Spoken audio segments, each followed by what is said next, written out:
সময় পাইনি ডাক্তারবাবুকে বলবো যে পার্কিনসন কি কেন হয় ছোট্ট করে বলতে, কারণ আমাদের ফোনের প্রেসার রয়েছে, প্রচুর মানুষ ফোন করছে।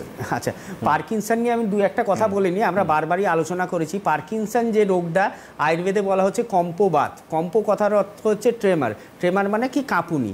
তো এই যে বাতজ ডিসঅর্ডার, আমরা কিন্তু ভাবি কি গ্রামের দিকে বা আমাদের একটা ল্যাঙ্গুয়েজ রয়েছে কি বাতের ব্যথা, মানে বাত মানেই ব্যথা। বাত মানে শুধুমাত্র ব্যথা নয়, বাতের মধ্যে কিন্তু নিউরোলজিক্যাল প্রবলেমও চলে আসছে। বায়ু যেখানে রিলেটেড থাকবে, বায়ু যেখানে ভিসিয়েটেড হবে, সেখানে কিন্তু নার্ভের সমস্যাও আসতে পারে। আর এই পার্কিনসন রোগটা হচ্ছে এক ধরনের neuro degenerative disorder. Central nervous system যেটা রয়েছে সেখানে নিউরো ডিজেনারেশন ঘটে, এবং সেটা বোথ সিস্টেমে, মোটর সিস্টেমেও ঘটে, নন মোটরেও ঘটে। তো তার ফলে কি হচ্ছে, আমাদের এই রোগটা সৃষ্টি হচ্ছে। আর এই রোগটা মেইনলি কিন্তু একটা জেরিয়াট্রিক প্রবলেম। জেরিয়াট্রিক প্রবলেম মানে কি, একটা বয়সের পরে হয়, একটা 50 বছর, 55 বছর, 60 বছর তারপরে হচ্ছে। তো এটা বয়সজনিত একটা সমস্যা। এই সমস্যাটার মেন কারণ কি?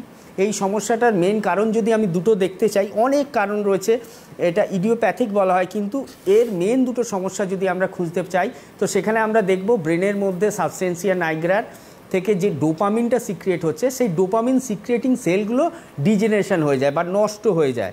তো সেক্ষেত্রে যখন ব্রেনের মধ্যে প্রপারলি ডোপামিনটা সিক্রিয়েট হবে না, তখন কিন্তু এই ধরনের পার্কিনসন রোগটা আসবে। আর দ্বিতীয় আর একটা কী কারণ আমরা মেনলি পাচ্ছি, যে ল্যাকুনার ইনফ্র্যাক্ট, আমাদের ব্রেনের একটা পোর্শনে যদি রক্ত সঞ্চালন যদি প্রপারলি না হয়, যেরকম গাছেতে জল না দিলে গাছের পাতা শুকিয়ে যাবে, গাছের মূল শুকিয়ে যাবে, তো সেরকমই আমাদের যদি কোনো পোর্শনে, বডির কোনো পোর্শনে রক্ত সঞ্চালন না হয়, সেই জায়গাটার কাজটা নষ্ট হয়ে যাবে। যেটা আমরা পেরিফেরাল, যদি আমার হাতের আঙুল বা পায়ের আঙুলে আমরা অনেক ক্ষেত্রে বলে থাকি কি নেক্রোসিস হচ্ছে।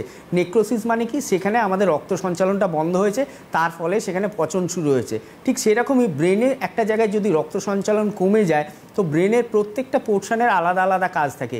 সেই ল্যাকুনার পোর্শনে যদি রক্ত সঞ্চালন কম হয়, তখন এই ধরনের পার্কিনসন রোগ দেখা যায়। এই পার্কিনসন রোগ হলে দু একটা লক্ষণ আমি বলে দিচ্ছি। ধরুন, যাদের আজকে ডায়াগনোসিস হয়ে গেছে পার্কিনসন, বা আয়ুর্বেদে যেটাকে বলা হচ্ছে কম্পবাত, তারা তো জানেনি, কিন্তু যাদের ক্ষেত্রে এখন শুরু হচ্ছে, আপনারা বুঝতে পারছেন না এটা কীটা থেকে হচ্ছে বা এটা কী সমস্যা। অনেকে দেখবেন কিছুদিন পরে ডাক্তারদের কাছে যায়, 6 মাস 1 বছর পরে যাচ্ছে। তো তাদের ক্ষেত্রে বলছি, যারা এখনও এই রোগটাকে ডায়াগনোসিস করে উঠতে পারেননি বা ডাক্তারের কাছে পৌঁছাননি, কী হবে, প্রথম দেখবেন হাত পা কাঁপবে। কাপ ধরতে যাচ্ছেন, কাপটা ঠিকঠাক ধরতে পারবেন না, কাপটা ধরতে গেলে হাত কাঁপবে।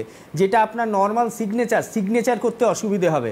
এরকম বহু পেশেন্ট এসছেন কি, ডাক্তার আমার সিগনেচার ঠিকঠাক হচ্ছে না। আর কি আসবে, স্মৃতিভ্রম হবে, যেটাকে বলা হয় ডিমেনশিয়া। আমাদের একটা রোগ রয়েছে ডিমেনশিয়া, যেখানে আমরা পূর্বের স্মৃতিটা ভুলে যাই। তো এই ডিমেনশিয়া আর পার্কিনসন, এই দুটোর মধ্যে কিন্তু ডিফারেন্সিয়াল ডায়াগনোসিস করতে হয়। তো এই পার্কিনসন রোগটা হলে ডিমেনশিয়া হতে পারে, মানে স্মৃতিভ্রম হতে পারে, পূর্বের কথা ভুলে যেতে পারে। আর কি হবে, পার্কিনসন হলে একটা মানুষের যেহেতু নার্ভাস সিস্টেমটা টোটাল অকেজ হয়ে যাচ্ছে, মানুষটা একদম অচল হয়ে যাবে, এবং তার সারা শরীরে কম্পন সৃষ্টি, মানে কাঁপুনি তৈরি হবে, হাতে কাঁপবে, পা কাঁপবে, মাসকুলার রিজিডিটি থাকবে, মাসুলগুলো শক্ত হয়ে যাবে, পায়ের কাফ মাসেল শক্ত হয়ে যাবে, যে কোনো মাসেলের মধ্যে রিজিডিটি চলে আসবে, মাংসপেশিগুলো শক্ত হয়ে যাবে, তার নর্মাল ফাংশন হারাবে।